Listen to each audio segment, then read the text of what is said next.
समाजसेवक आणि ओबीसी नेते प्रकाश अण्णा शेंडगे यांचे बंधू हरीश शेंडगे यांचा ठाकरेंच्या शिवसेनेमध्ये प्रवेश। मातोश्रीवर उद्धव ठाकरेंच्या उपस्थितीमध्ये शेंडगेंचा पक्षप्रवेश। माझ्या संपूर्ण आयुष्यावर शिवचरित्राचा प्रभाव, त्यामुळे झटपट यशासाठी कुठलाही शॉर्टकट घ्यावासा वाटत नाही, राज ठाकरे यांची पोस्ट। प्रदूषण रोखण्यासाठी राज्य सरकार टास्क फोर्स स्थापन करणार, पर्यावरण मंत्री पंकजा मुंडेंची विधान परिषदेमध्ये घोषणा। आता पर्यावरण विभाग केवळ नोटिसा देणार नाही तर कारवाई करणार, पंकजा मुंडे यांचा इशारा। उपमुख्यमंत्री अजित पवारांकडून बीडमध्ये विमानतळाची घोषणा, धनंजय मुंडेंनी ट्विट अजित पवारांचे आभार मानले। शिंदेच्या शिवसेनेच्या शीतल म्हात्रेंची पोस्ट चर्चेत, विधान परिषद निवडणुकीमध्ये डावलल्यामुळे शीतल म्हात्रे नाराज असल्याची चर्चा।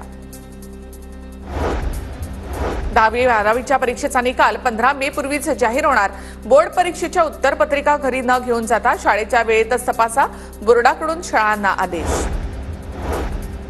फरार आरोपी कृष्णा आंधळे तृतीयपंथीयांच्या वेशात असू शकतो, बीडमधील तृतीयपंथीयांसोबत कृष्णा आंधळे याचे चांगले संबंध होते, अज्ञात व्यक्तीने फोनवरून माहिती दिली, तृप्ती देसाई यांची प्रतिक्रिया। बीडच्या माजलगाव शहरामध्ये पुन्हा एक मारहाणीचा व्हिडिओ व्हायरल, पेट्रोल देण्यास नकार देणाऱ्यावर तिघांकडून शिवीगाळ करत लोखंडी रॉडने मारहाण, या प्रकरणी पोलीस ठाण्यामध्ये गुन्हा दाखल।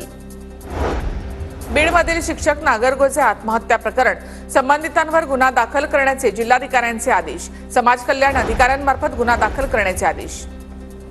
खोक्या भोसलेचं कोठडीमध्ये अन्नत्याग आंदोलन, घर जाळणाऱ्या आरोपींना अटक करण्याची मागणी, पोक्सो अॅट्रॉसिटी गुन्ह्यातील आरोपींना अटक करण्याची खोक्या भोसले याची मागणी, न्याय मिळेपर्यंत सतीश भोसले अन्नत्याग आंदोलनावर ठाम।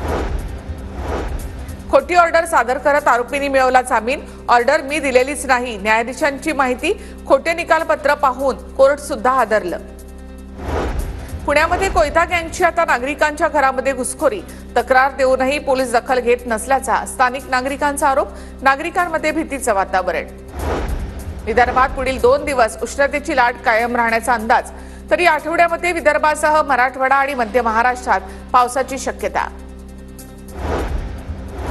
वाशिम शहराला पाणीपुरवठा करणाऱ्या एक बुर्जी धरणामध्ये 30% जलसाठा शिल्लक, गतवर्षीच्या तुलनेमध्ये पाणीसाठ्यामध्ये 9% घट, वाशिम शहराला 5 ते 8 दिवसाआड पाणीपुरवठा।